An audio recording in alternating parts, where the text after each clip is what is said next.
Bonjour et bienvenue sur ma chaîne Trésor Concept. Mes vidéos ont pour but de vous dévoiler des trésors en tout genre. Aujourd'hui, nous allons à la rencontre de Hugues d'Evriès, dans le magnifique site du château de Menton-Saint-Bernard. Hugues a entrepris de développer l'un des premiers trésors de l'humanité, l'agriculture. Je vous laisse donc découvrir son projet très inspirant. Bonjour à tous, bonjour à toi Romain. Alors il s'agit d'un projet en permaculture au château de Menton-Saint-Bernard, potager, verger et un carré médicinal. Donc l'idée c'est bien sûr de produire plantes médicinales, fruits et légumes comme tout bon potager, mais c'est surtout de profiter du flux de personnes du château, il y a 30 000 personnes par an quand même, pour les emmener à découvrir le potager, le verger, le carré médicinal, afin de les sensibiliser à la permaculture, au développement durable.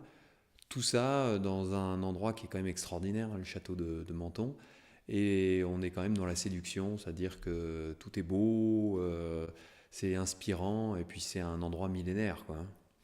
Au-delà de sensibiliser les visiteurs du château, c'est emmener les entreprises de la région et d'ailleurs à s'inscrire dans le développement durable au travers de la pratique de la permaculture. Ça se passe sous forme de séminaires, d'ateliers autour du potager, du verger, où on va mettre en exergue des situations qui sont transposables à d'autres contextes vivants, un contexte d'entreprise, des interactions humaines en fait, tout simplement. Parce que la permaculture, c'est très transversal.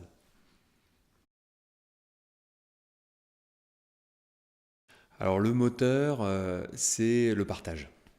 Le partage avec les gens. Parce que, alors évidemment, c'est la vie, parce qu'on est sur des légumes, des fruits, des plantes médicinales. Mais tout ça, finalement, vise à une chose, c'est sensibiliser les gens, partager autour de ce projet pour susciter, peut-être pas des vocations, mais au moins des intentions, des initiatives individuelles ou entreprises ou collectives. L'idée, en fait, ouais, le cœur du sujet, c'est quand même le partage et la sensibilisation. Dès lors que j'ai présenté ce projet, en fait, j'ai été accueilli à bras ouverts. Il faut voir que ce château a 1000 ans. Ça fait 1000 ans qu'il appartient à la même famille, la famille Menton.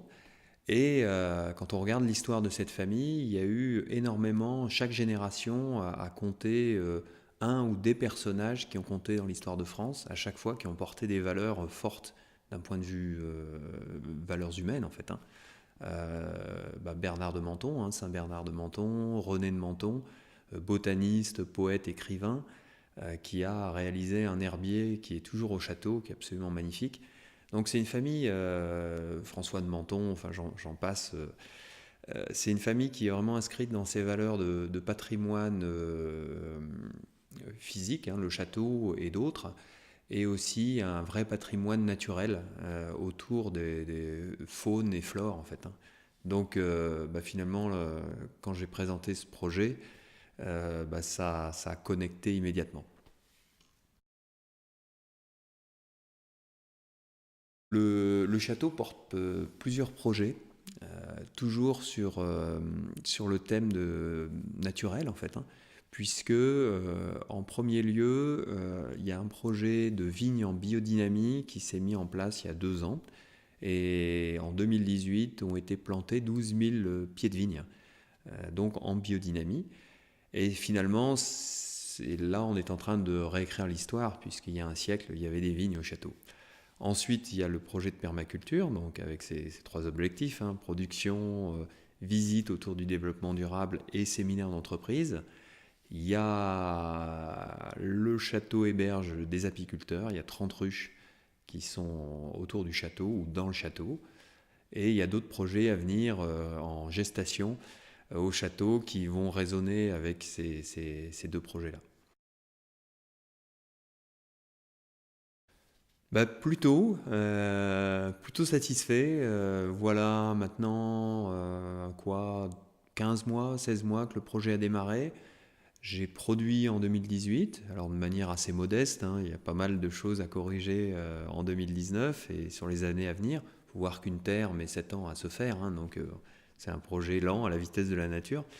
Euh, le projet a drainé pas mal de visiteurs, que ce soit des groupes scolaires, des centres aérés ou des visiteurs réguliers du château ou des gens des touristes en fait, hein, qui viennent dans notre belle région.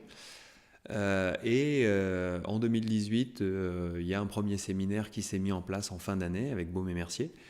Et ça a été un vrai succès parce que l'idée que j'avais d'aller chercher des salariés d'entreprise et leur mettre les mains dans la terre au travers d'ateliers pour les faire réfléchir différemment sur leur contexte, ça a fonctionné. J'ai vu en fin de journée qu'ils étaient ravis, que ça leur avait fait du bien. Au-delà de l'aspect récréatif, ça avait peut-être pas répondu à des grandes questions, mais donné peut-être plus de sens sur certaines situations. Et dans les regards, j'ai vu que ça avait été vraiment un vrai bol d'air, et c'est finalement le but, hein. Je parlais de partage sur les enjeux premiers du projet et de sensibilisation. Si ça peut faire évoluer certains regards ou certaines façons d'observer des contextes humains, c'est gagné, hein. Alors, petite satisfaction, évidemment, même moyenne, on va dire, même au sens positif du terme, c'est d'avoir pu réaliser un potager et un carré médicinal en une année, qui a été relativement productif. Donc, ça ne l'est pas à la hauteur de mes espérances, mais ça a quand même produit, c'était beau, c'était bon, donc satisfait. La grosse satisfaction, c'est d'avoir réussi à organiser ce séminaire en fin d'année. Parce que finalement, le potager, le verger et le carré médicinal, c'est un moyen de produire, mais c'est aussi un moyen de sensibiliser. Donc le fait d'avoir réussi à mettre en place l'outil qui permet de travailler sur, pour pouvoir organiser un séminaire, ça a été fait en un an et j'ai pu faire le séminaire en 2018. Donc là, j'étais quand même assez content. Ça s'est bien goupillé, beaucoup d'énergie, beaucoup d'aide avec les stagiaires du CFMM. On a monté ça tous ensemble et j'étais très satisfait en fin d'année d'avoir réussi à finalement remplir mes 3 objectifs, hein, production, visite et séminaire.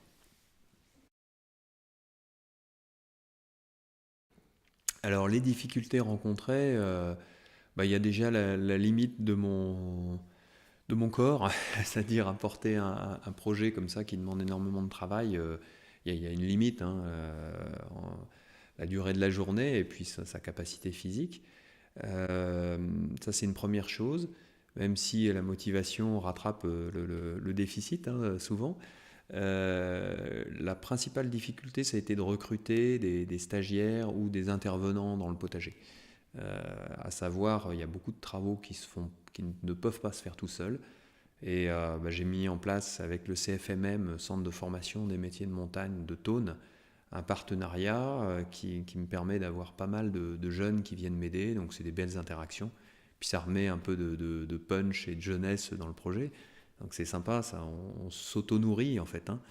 Mais bon, je suis quand même calé sur leur calendrier pédagogique, donc avec des semaines de stage et des semaines scolaires, c'est normal. Donc pendant toutes ces semaines où ils sont en train d'apprendre quelque chose au centre, ils ne sont pas à m'aider. Du coup, il faut que j'arrive à trouver une vitesse de croisière où j'ai en permanence des bénévoles, des personnes qui viennent m'aider à porter le projet. Donc ça, c'est une source d'insatisfaction. Disons, c'est encore quelque chose à ajuster pour l'année à venir et les années prochaines. Alors les stagiaires, c'est un maillon essentiel, indispensable du projet, parce que d'une part, on ne fait pas les choses tout seul. En plus, les faire tout seul, c'est triste. Et puis, je me suis rendu compte, avec la participation de tous les stagiaires du CFMM de Thônes, qu'il y avait une vraie richesse dans l'échange. Chacun apprenait de l'autre, chacun amène son idée, son énergie. Et finalement, c'est peut-être même le sens profond, je parlais de partage du projet, il est dans le partage au quotidien et dans la construction collective. Donc, et ça, je ne l'avais pas forcément anticipé. Je voyais plutôt les stagiaires comme des personnes à qui il fallait apporter quelque chose, du savoir. En retour, j'avais un échange de pratique et d'énergie. mais en fait ça se co-construit et c'est l'essence même du projet en fait, c'est le collectif et la construction collective. Et si au sortir du stage j'ai pu marquer par le projet leur mémoire ou leur parcours, là aussi c'est gagné. Il y a une personne qui compte beaucoup pour le projet, Charles Duret, qui est un très bon copain, qui dès le départ a contribué à m'aider dans la conception d'une charpente d'un cabanon pour récupérer de l'eau, pour abriter des outils, pour abriter des ânes par exemple. Et également pour la conception d'un potager, autant dans l'aspect maraîchage que l'aspect construction, mise en place. Donc cette personne fait partie des personnes qui comptent. Donc sans parler de mentor, c'est rassurant pour moi de le savoir derrière moi si je me pose des questions auxquelles j'ai pas de réponse. C'est encore une fois le partage. Encore une fois, oui, c'est le partage, c'est-à-dire que il m'enseigne, il s'intéresse au projet parce que il est curieux de voir là où ça va aller. Je pense que oui, ça l'intéresse. Du coup, on est vraiment dans le partage, et du coup, ça rend les échanges riches. C'est absolument indispensable finalement de ne pas être seul dans un projet comme ça, et toute la richesse du projet, elle tient à l'interaction qu'on peut avoir avec un ami qui vient vous aider, des copains bénévoles, des stagiaires. Et c'est en groupe qu'on est plus fort, hein. Ça rassure, on se confronte, on n'est pas forcément d'accord. Et du coup, c'est l'intelligence collective. Et finalement, un écosystème naturel, c'est rien d'autre qu'une intelligence globale, hein, naturelle. Et finalement, la façon dont on procède sur un projet comme ça doit être collective pour qu'elle soit intelligente. Puis il faut qu'elle se mette au diapason de ce qu'on veut mettre en place, c'est-à-dire un écosystème résilient, intelligent. Donc il faut au moins qu'on s'organise de la même manière. C'est aussi le message global de la permaculture. Alors ma décision de reconversion, c'est une très bonne question. Bon, j'ai passé 50 ans. J'ai passé 25 ans de ma vie dans le monde de l'entreprise, avec des beaux souvenirs et des belles rencontres, hein. Simplement, il y a un moment, j'ai fait le bilan, un espèce de bilan énergétique en fait. À savoir, je me suis rendu compte que je dépensais beaucoup plus d'énergie à combattre mes défauts par rapport à un contexte qu'à utiliser les qualités ou les talents que je peux avoir par ailleurs. Donc dès lors que ce bilan énergétique il est négatif, ça veut dire qu'on n'est pas adapté à ce contexte. Alors on n'a pas toujours les moyens de changer de contexte, donc il y a des enjeux financiers, etc., ou circonstanciels. Mais dès lors que j'ai pu faire ce pas de côté ou ce changement de direction, une fois que j'avais vraiment réalisé que je dépensais beaucoup d'énergie sans utiliser mes talents, il fallait que ça cesse, il fallait que ça change. Ça aurait été quoi mon empreinte là-dedans? Donc, d'où le projet. J'ai pas envie d'être dans la culpabilisation. On entend beaucoup de messages et qui sont justes, hein, et qui sont nécessaires par rapport au réchauffement climatique, au développement durable en général. C'est vrai qu'il semblerait qu'on aille collectivement dans le mur, donc c'est vraiment le moment de réagir. Maintenant, je suis persuadé que en envoyant des stimuli positifs et attractifs, on est plus efficace qu'en culpabilisant. Donc l'idée du projet, c'est d'être bon en termes gustatifs. Toute la production étant 100% naturelle, j'ai pas mal de clients et de clientes qui me disent j'ai redécouvert le goût de la tomate, donc ça fait vraiment plaisir. Dans ce château, on se doit d'être beau aussi, donc le potager doit être inspirant, doit être joli. Donc je pense qu'on change davantage les choses par la séduction, de tous les sens finalement, que par la culpabilité. En tout cas, moi, c'est l'axe que je veux porter, tenir au travers de ce projet. Quelque chose qui me tient à cœur, je pense que j'ai envie de dire essayer. Si c'est un monde ou un domaine ou une activité qui vous chatouille, qui vous attire, le fait de faire un potager, un verger ou de se tourner vers la nature d'une manière ou d'une autre, il faut y aller sans complexe. La nature nous renseigne de plein de choses. Pour peu qu'on sache l'observer et l'écouter, on va trouver, sans forcément avoir de connaissances, on va trouver des solutions par écomimétisme, hein, où on reproduit des choses qu'on observe dans la nature. Et puis de toute façon, c'est un processus qui fonctionne par itération. On essaye, ça marche pas, on réessaye l'année suivante. Alors, sûr que le délai, il est celui des saisons. Mais j'ai envie de dire à tout le monde, mais essayez de contribuer. Déjà, ça fait du bien parce qu'on se dit qu'on est dans le vrai ou au moins dans une bonne direction. Et puis à titre personnel, c'est très satisfaisant parce qu'on interagit avec la vie, hein, on plante quelque chose, ça pousse, il n'y a pas plus beau cadeau. Et par là, on touche au miracle de la vie, hein, entre le rapport entre le soleil, l'eau, la terre. On en est tellement éloigné dans nos vies que le fait d'intervenir ou ne serait-ce que d'observer ça au quotidien, ça fait un bien fou parce que finalement ça nous renvoie à ce qu'on est, c'est-à-dire à un être vivant, un être biologique comme un autre. Et ça fait vraiment beaucoup de bien. Les projets pour 2019, très prochainement, on va avoir un stage de taille de fruitier au château, le 29 mars, qui va être sous la houlette d'un expert, hein, Rémi Bazot, qui était président des croqueurs de pommes de Haute-Savoie pendant des décennies et des décennies, donc un vrai expert. Donc je me réjouis de l'écouter, de partager avec lui. Et l'idée, c'est avec tous les stagiaires de la journée, c'est d'aller se faire la main sur les 30 fruitiers qu'il y a au château, pour une taille respectueuse, mais qui va encourager la production de fruits, pommes, poires, abricots, pêches. J'ai des séminaires en entreprise qui sont programmés et à venir, donc l'année 2019 va être assez dense. Au-delà de ça, le château porte un cycle de conférences et cette année, c'est le développement durable et l'éthique. Donc là, la permaculture va être à l'introduction de ce cycle de conférences. Donc, troisième mercredi du mois à partir d'avril. Ensuite, on va parler de la vigne en biodynamie, finalement tous les projets portés par le château. Hein. L'apiculture ensuite.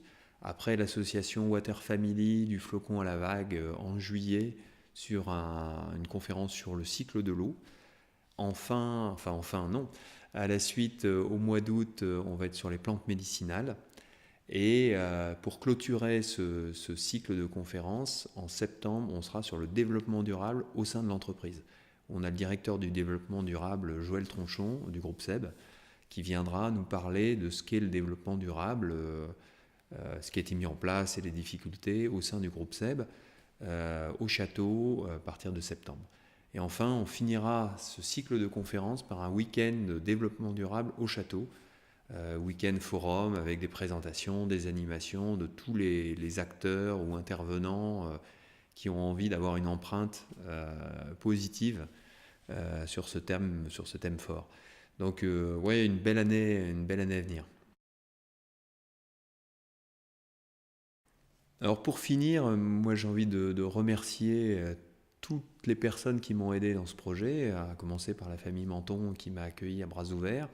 Au-delà de ça, il y a tous les bénévoles qui sont venus m'aider. Ça a été l'occasion de très belles rencontres et puis de belles interactions et puis de co-construction. Donc sans eux, il n'y aurait pas eu de projet. Et j'ai envie d'encourager tous celles et ceux qui veulent venir interagir avec ce projet via ma page Facebook ou le site du potager du château de Menton, à me contacter pour venir me filer un coup de main, pour venir discuter. Si quelqu'un a une idée autre, on est toujours dans l'interaction et le partage. Donc ça, vraiment, j'encourage tous ceux que ça motive à venir contribuer au projet. Et j'invite aussi les entreprises qui se posent des questions, tiens, comment s'inscrire dans le développement durable, à venir s'intéresser à ce qu'on fait au château, dans le projet du potager du château, Ça peut être une source d'inspiration et en tout cas, c'est l'occasion d'un beau moment récréatif et plein de sens.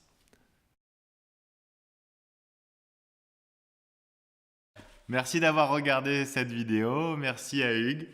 Ou alors, Quand tu veux. ouais. Alors moi, je tiens aussi à remercier énormément Romain à côté de moi, qui est venu souvent me donner un coup de main au potager, et puis pour la réalisation de cette vidéo. Et merci à vous pour l'avoir regardé. Merci. À bientôt pour de nouvelles aventures. Bye.